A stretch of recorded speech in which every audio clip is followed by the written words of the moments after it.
राष्ट्रीय पुरोगामी पत्रकार संघाची पनवेल विश्रामगृह येथे बैठक संपन्न। न्यूज 04 महाराष्ट्राच्या माध्यमातून मी श्रवण पाटील। आज आम्ही पनवेल विश्रामगृह इथे आलेलो आहोत आणि आज राष्ट्रीय पुरोगामी पत्रकार संघाची बैठक इथं पार पडलेली आहे। त्या संदर्भात आम्ही राष्ट्रीय पुरोगामी पत्रकार संघाचे अध्यक्ष माननीय विजयजी सुरवणे साहेब यांच्याशी बोलणार आहोत। सर, आजच्या ज्या बैठकीबद्दल काय चर्चा झाली त्याविषयी जरा सर्वांना प्रथम जय भारत। आज आमची राष्ट्रीय पुरोगामी पत्रकार संघाची ठाणा, मुंबई, रायगड ही बैठक संपन्न झाली।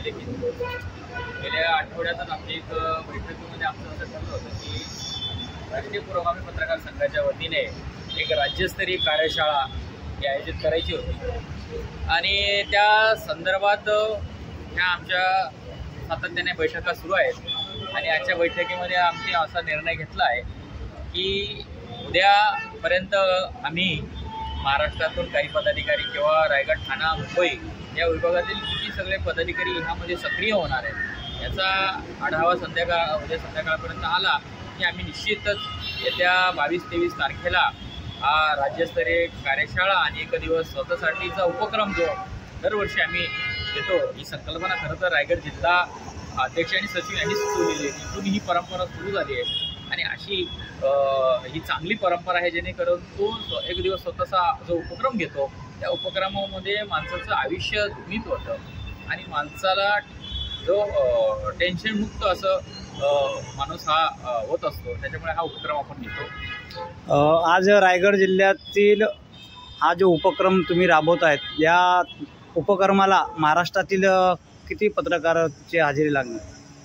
निश्चितच नांदेड झाला किंवा चंद्रपूर वगैरे त्या जिल्ह्यातून त्यांना उत्सुकता आहे। त्यांनी अनेकदा आम्हाला फोन करून संपर्क करून विचारलं आहे की साहेब आपला कार्यक्रम कधी जो ठरलेली तारखेवर होणार आहे की काय, थोडंसं मागे पुढे चाललं होतं, परंतु आज मला असं वाटतं त्या तारखेवर शिक्कामोर्तब करावा आणि त्याच तारखेला 22 आणि 23 तारखेला तो कार्यक्रम एखाद्या फार्म हाऊसवर आमचं घेण्याचं पहिले रिसॉर्टवर ठरलं होतं, परंतु काही कारणास्तव आम्ही तो एखाद्या फार्म हाऊसवर आम्ही घ्यायचं ठरवलं। त्यामध्ये महाराष्ट्रातून अनेक जिल्ह्यातून पत्रकार याला उत्सुक आहेत आणि त्यांनाही या उपक्रमामध्ये सहभाग घ्यायचा आहे।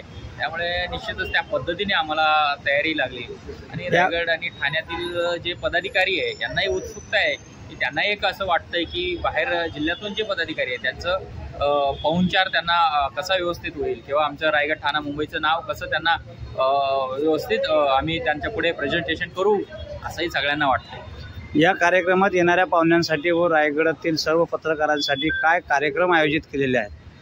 यामध्ये राज्यस्तरीय कार्यशाळा म्हटल्यावर पत्रकारांना प्रिंट मीडिया, इलेक्ट्रॉनिक मीडिया म्हणजे ह्या सगळ्या गोष्टीची शिकवणच आपण देणार आहोत। काही प्रमुख यामध्ये मार्गदर्शक बोलवणार आहोत आणि त्यामध्ये शनिवारी हा कार्यक्रम होणार आहे आणि रविवारी मात्र एक दिवस स्वतः गेट टुगेदर म्हणजे तुमच्या जे काही गुण असतील, सप्तगुण, तुम्हाला गाणे, गोष्टी, गप्पा गोष्टी किंवा काय जे आवड असेल तुमच्यामध्ये जे गुण आहेत ते तुम्हाला तिथे प्रेझेंटेशन करण्याचं तुम्हाला संधी दिली जाईल आणि अशा पद्धतीचा एकोप्याचा आणि आनंदाचा हा कार्यक्रम हा संपन्न होणार आहे। आजच्या बैठकीत काय निर्णय घेण्यात आला?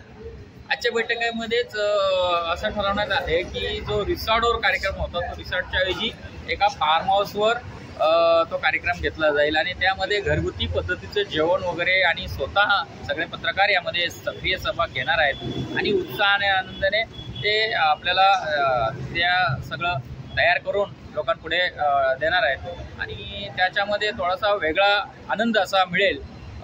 छोट्या छोट्या गोष्टीतून माणसाला एक आनंद असतो आणि तो आनंद कसा शोधण्याचं काम हे सगळं करणार आहेत आणि त्या महाराष्ट्रातील जे पत्रकार येणार आहेत त्यांना देखील यामध्ये इन्व्हॉल्वमेंट करून घेणार आहेत।